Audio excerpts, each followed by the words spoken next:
So, rents are finally dropping in Toronto, giving tenants a lot more negotiation power and bargaining in terms of what they would like to pay for rent. This is according to an expert report right here.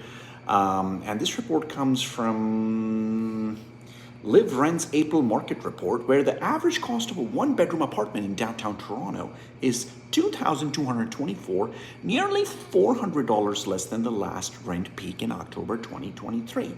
So, a marketing manager of Live Rent, Matisse Yu, says that the rental market of Toronto is losing its sense of urgency, and the price of apartments and condos, the average price has been trending down. Because of the slow market, because of the uncertain economic conditions, and because of these economic uncertainties, landlords are offering incentives to entice renters, such as 1 month of free rent. Now, this is probably not a bad time for you to shop around and look for a better deal in terms of rents. But the housing crisis in Canada is just getting worse and worse day by day. Rents are dropping.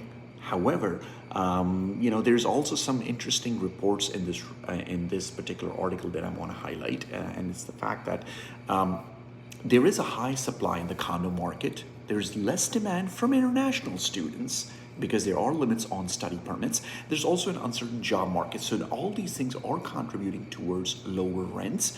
But here's my 2 cents on this whole situation: is that why did it take these these extreme circumstances for rents to finally start going down?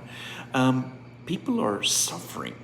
People don't have people are suffering from the fact that they first of all, they cannot buy a house. Okay, forget about that in Canada. And they were paying high rents. So finally, this might be a little bit of a relief, but again, it remains to be seen how far and how low these rents will come down. I mean, $2,200 is still pretty insanely high for rent, don't you think? What are your thoughts?